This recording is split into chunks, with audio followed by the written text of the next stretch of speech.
Je vous ai laissé la dernière fois en pleine fête de carnaval pour rappeler le printemps avec les couleurs de nos vies. Il nous faut faire beaucoup plus d'efforts. Ce soir, j'ai choisi de donner ma voix à un conte qui nous ramène à la naissance des premiers printemps. Pourquoi les hirondelles font le printemps? Il y a très très longtemps, tout au début, la Terre était encore une planète plutôt vilaine, sans soleil, sans oiseaux et sans fleurs.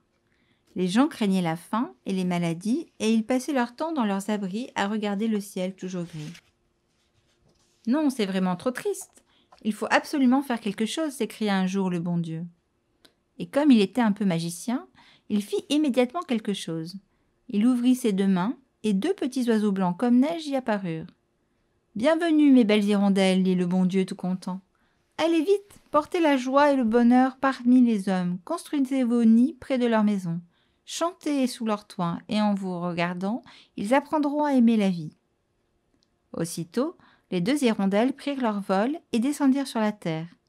Elles construisirent un petit nid près d'une maison, et quelque temps après, des centaines et des milliers de jeunes hirondelles volaient de ci, de là, sur toute la planète. Les habitants, tout étonnés, les voyaient à longueur de journée ramasser un brin de paille ici, boire une goutte d'eau là, faire des loopings et des pirouettes, chanter gaiement d'un nid à l'autre. Un vrai festival. Ils oublièrent bientôt leur tristesse et se mirent au travail. En quelques années, la Terre devint la plus jolie planète de l'univers. On y voyait des champs de blé, des maisonnettes pimpantes, de beaux arbres fruitiers, de petits chemins, des forêts, des rivières avec des bateaux, et des gens très joyeux qui s'activaient du soir au matin. Le bon Dieu était tout à fait satisfait et se félicitait de sa bonne idée. Seulement voilà, un matin, un fermier de mauvaise humeur trouva un nid d'hirondelles sous la toiture de sa maison toute neuve. « Ah, non et non, ronchonna-t-il, ici c'est ma maison. » Sur ce, il attrape un bâton et vlan, il frappe le nid pour le casser. Monsieur et madame Hirondelle, affolés, s'envolent et voient leurs oisillons tomber par terre en piaillant désespérément. « Du balai, dit le fermier. » Et il envoie les petits sur son tas de fumier. « Allons-nous-en, les hommes sont méchants, vite, allons-nous-en » D'hirondelle en hirondelle, l'horrible nouvelle se répandit à toute vitesse sur la terre. Et le soir même, des milliers d'oiseaux blancs s'élevèrent et disparurent tout en haut du ciel. Au matin, les gens trouvèrent leur planète étrangement calme. Plus un chant, plus un battement d'ailes, plus un mouvement dans le ciel. Les jours suivants, tout alla de mal en pis. Le soleil fut caché par des nuages qui ne s'en allaient plus, les arbres perdirent leurs feuilles, les rivières se mirent à geler. Brrr. Il fit si froid que la plupart des gens rentrèrent chez eux, comme avant, et cessèrent de cultiver leurs champs. Évidemment, la faim et les maladies ne tardèrent pas à pointer leur vilain nez. « Ce sont les hirondelles, dirent les gens. Depuis qu'elles sont parties, tout s'est détraqué. Il faut qu'elles reviennent. » Alors, tout le monde se mit à supplier le bon Dieu pour qu'il veuille bien rappeler les hirondelles. Le bon Dieu est brave, il préfère pardonner plutôt que de se fâcher. Comme les hommes promirent de ne plus faire de mal aux hirondelles, il accepta de les renvoyer sur la terre. Le jour même, des nuages d'oiseaux blancs redescendirent sur la terre et aussitôt le temps redevint doux et délicieux comme la première fois. Mais les hommes, au lieu de se réjouir de leur printemps retrouvé, tremblaient sans cesse à l'idée que les hirondelles pourraient s'en aller de nouveau. Aussi, ils crurent très malins d'inventer une ruse à leur façon. Une nuit, tandis que les hirondelles du monde dormaient tranquillement, ils les prirent dans un filet et les enfermèrent tout ensemble dans une grande tour.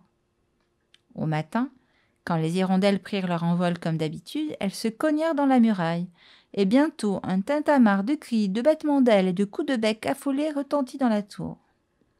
Les gardiens n'étaient pas des anges. Ils venaient à peine de se coucher, après avoir vidé pas mal de pichets en jouant aux dés, et ce réveil en fanfare ne leur plut pas du tout. « Maudit sac à plumes, et ça piaille, et ça braille, et ça nous empêche de ronfler. Hé hé, nous allons les faire piailler pour de bon. » Et voilà les gaillards qui grimpent à leur tour en ricanant. Horreur! Munis de couteaux, ils entaillent les ailes de toutes les hirondelles, une par une, tout en chantant cet affreux refrain. « L'hirondelle qui me casse les oreilles, ni une ni deux, je lui taille les ailes, et plus je taille, et plus elle piaille, et plus je taille, et plus elle piaille. » À ce moment, le vent du nord se leva glacé et violent, et emporta les petites plumes blanches des pauvres bêtes. Il fit bientôt si froid que les gardiens descendirent allumer un feu dans leur cheminée. Cependant, les oiseaux, frappant de plus belle avec leur bec, finirent par faire une ouverture dans la muraille. Le vent du nord s'y engouffra et emporta avec lui toutes les hirondelles. Dès qu'elles eurent disparu dans le ciel, tout redevint calme et silencieux. Alors, les millions de petites plumes blanches tombèrent doucement sur la terre. C'était la première neige. Les hommes comprirent vite que les hirondelles étaient reparties à nouveau avec leur printemps. Mais cette fois, ils eurent beau supplier le bon Dieu de leur pardonner et de renvoyer les oiseaux, le bon Dieu ne voulut rien entendre. « Non, ah non !» ronchonnait-il pour lui-même. « Non, non et non. Ils sont trop méchants. On ne me y reprendra pas.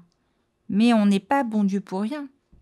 Je ne peux tout de même pas les laisser comme ça, songea-t-il. C'est trop triste. » Le bon Dieu eut une idée. Les hirondelles reviendraient chaque année au printemps pour 6 mois, le temps de la belle saison. Mais elles s'en iraient ensuite pendant 6 mois pour que les gens se souviennent à quel point elles sont précieuses. C'est ainsi que les saisons ont commencé sur la terre, et l'histoire a montré que c'était une très bonne idée. Restait malgré tout un petit problème. Les ailes blanches des hirondelles avaient été taillées par les méchants gardiens. « Qu'à cela ne tienne !» s'exclama le bon Dieu qui a réponse à tout. « Elles auront désormais des ailes noires. » Et ainsi fut fait.